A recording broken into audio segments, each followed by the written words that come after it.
अज्ञानतिमिरान्धस्य ज्ञानाञ्जनशलाकया चक्षुरुन्मीलितं येन तस्मै श्रीगुरवे नमः। तस्मै श्रीगुरवे नमः। तस्मै श्रीगुरवे नमः। प्रिय विद्यार्थियों, पिछले व्याख्यान में हमने देखा कि महर्षि मनु ब्रह्मचारियों के लिए विधि और निषेध के विषयों को बता रहे थे तथा ब्रह्मचारी के ब्रह्मचर्य के पालन का भी निर्देश किया कि ब्रह्मचारी को सदैव ही सर्वत्र अकेला सोना चाहिए। कभी भी उसकी ऊर्जा का, उसके तेज का पात नहीं होना चाहिए। कभी इच्छा से या कामना से वह अपने तेज का पात पतन कर देता है तो वह अपने ब्रह्मचर्य के व्रत को नष्ट कर देता है। आगे क्या कह रहे हैं? स्वप्ने सिक्त्वा ब्रह्मचारी द्विजः शुक्रम अकामतः स्नात्वा अर्कम अर्चयित्वा त्रिः पुनर्मामृत्युः जपेत। अन्वय देखिए इसका। ब्रह्मचारी द्विजः अकामतः स्वप्ने शुक्रम सिक्त्वा स्नात्वा अर्कम अर्चयित्वा पुनर्मामिति ऋचं त्रिः जपेत। क्या कह रहे हैं कि ब्रह्मचारी द्विज को, ब्रह्मचारियों को, अगर वे ब्रह्मचारी के द्वारा अकामतः बिना कामना के, बिना इच्छा के, बिना काम वासना के स्वप्नावस्था में, निद्रावस्था में शुक्रम सिक्त्वा, अगर उसकी इच्छा के बिना उसका वीर्यपात हो जाता है, अगर उसके तेज का, उसकी ओज का पतन हो जाता है, तो सुबह के समय स्नात्वा, स्नान करके, अर्कम अर्चयित्वा, सूर्य की अर्चना करके, सूर्य को जल इत्यादि चढ़ा करके, पुनर्माम इतु इंद्रियम, यह एक ऋचा है, वेद मंत्र है।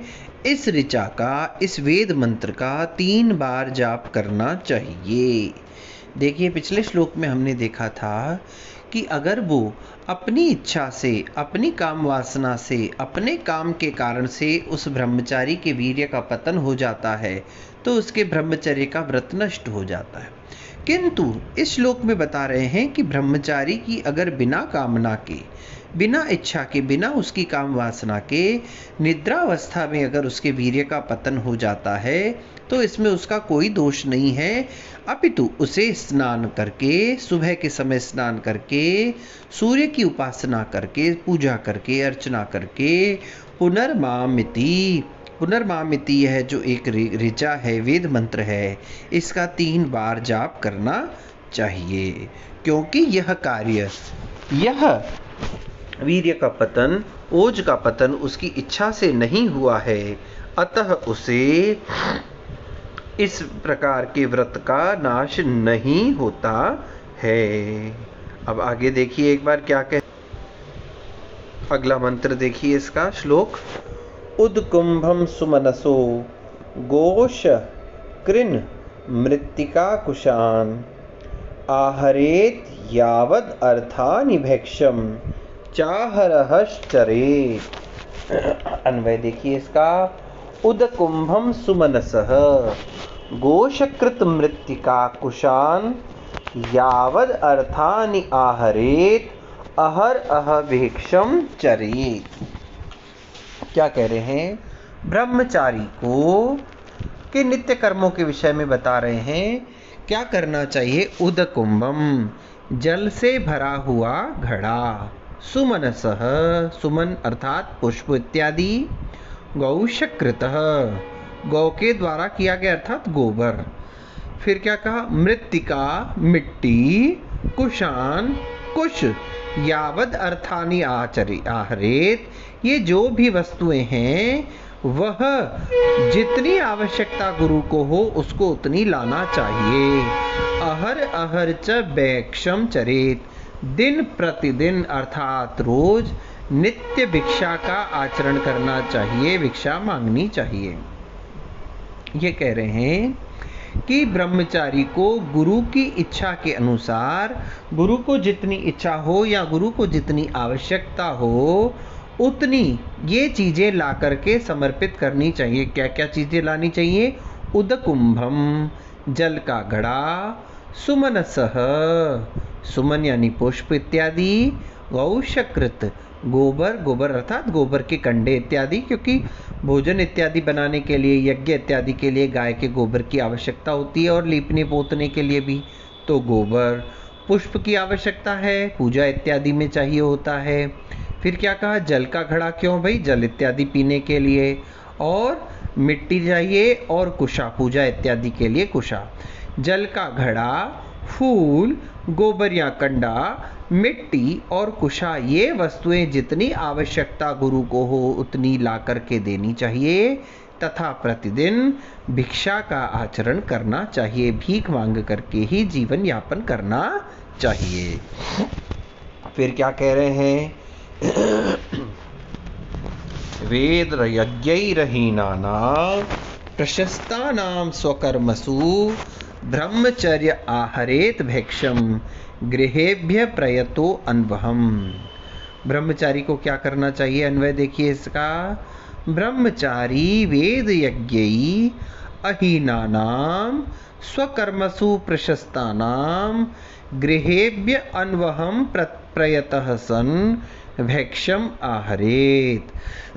ब्रह्मचारी को वेद यज्ञै अहीनानाम, जो लोग वेद और यज्ञों से रहित नहीं हुए हैं, अर्थात नियमित रूप से जो वेदों का अध्ययन करते हैं और यज्ञ इत्यादि करते रहते हैं, जिनके घर में ये सब कर्म होते रहते हैं।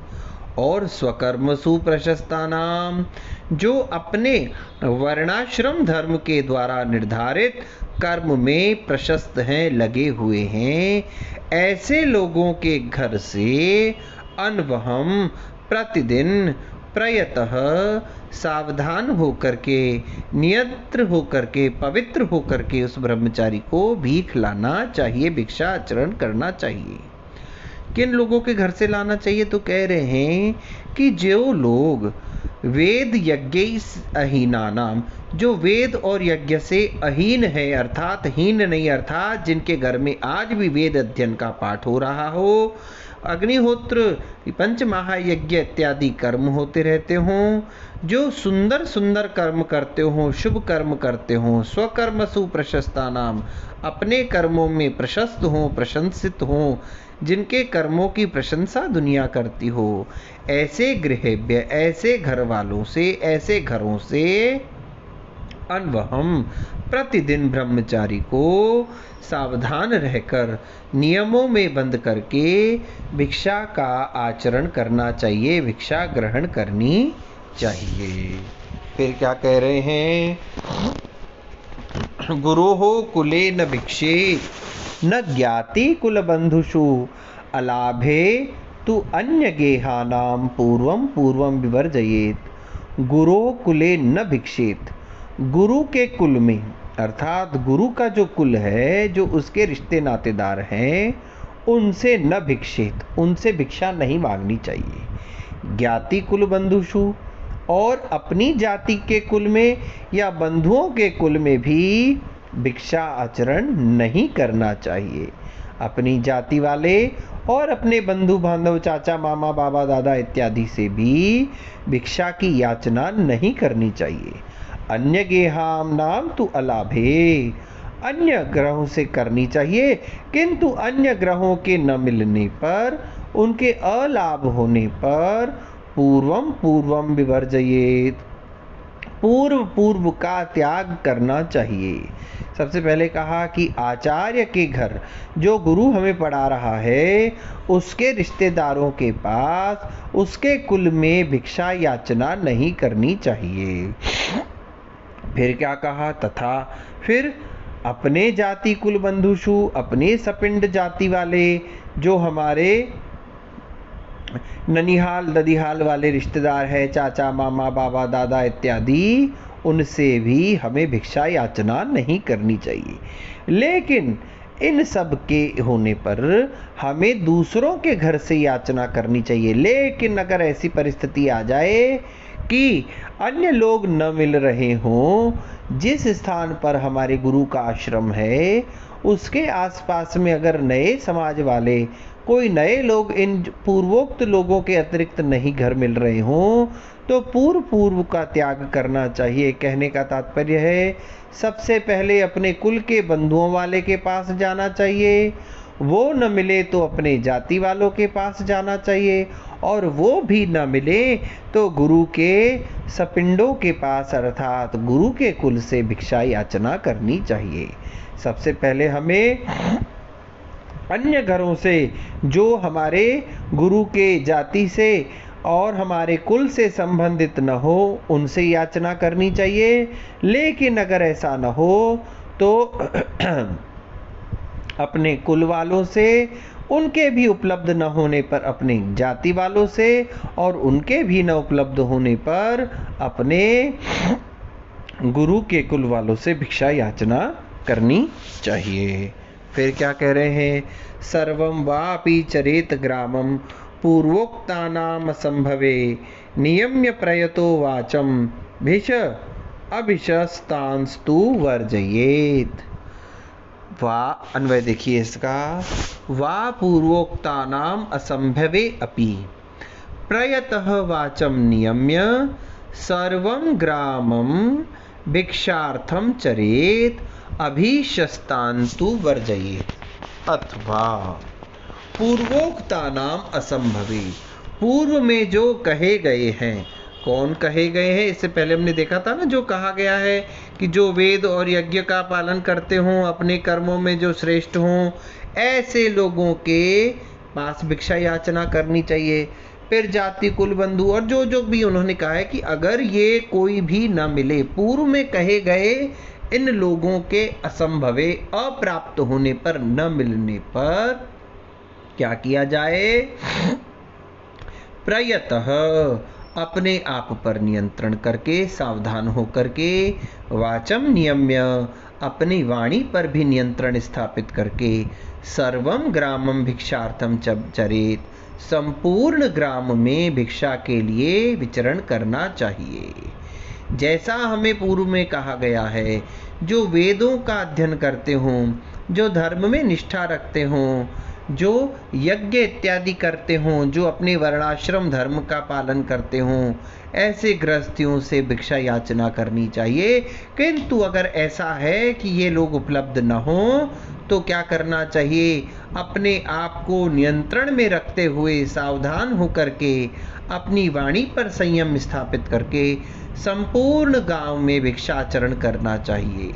लेकिन एक शर्त यहाँ भी डाल दी है, अभिशस्तांतु वर्जयेत। जो अभिशस्त हैं अर्थात जो महापातकी हैं, जो पंच महापाप कहे गए हैं, उनका आचरण करने वाले, यहाँ अभिशस्त से तात्पर्य कई अर्थ निकलते हैं। जो बदनाम हैं अर्थात जिनके ऊपर किसी भी प्रकार का आरोप किया हुआ है, जो समाज से बहिष्कृत हैं, निंदित हैं, शापित हैं, दुष्ट हैं, पापी हैं, या न्यायालय में जिनका दोषी होना प्रमाणित सिद्ध हो गया है, या जो महापाप करने वाले लोग हैं, या जो पापी लोग हैं, ऐसे निंदित लोगों के यहाँ पर तू वर्जयेत, तो कभी भी भिक्षा नहीं मांगनी चाहिए। ऐसे लोगों का त्याग कर देना चाहिए।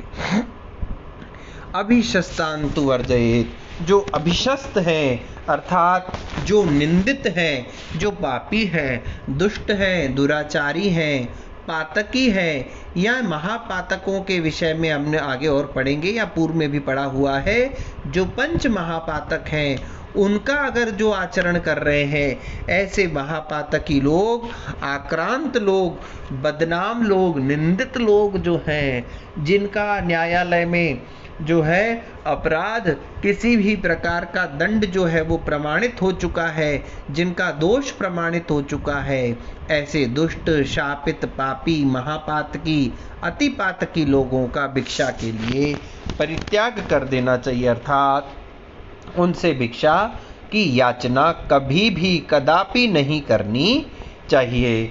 फिर इसके पश्चात महर्षि मनु और क्या बता रहे हैं कि अगर यहाँ भिक्षा भी न मिले तो भिक्षा मांग करके जो हम भोजन पदार्थ इत्यादि ला रहे हैं उनका हमें क्या करना चाहिए, किस प्रकार से हमारा जीवन रहना चाहिए, ब्रह्मचारी को और किन विषयों में सावधानी या उसकी दिनचर्या में उसे क्या करना चाहिए, इसके विषय में महर्षि मनु आगे क्या बता रहे हैं, इसके विषय में हम चर्चा करेंगे कल। तब तक के लिए ओम शम।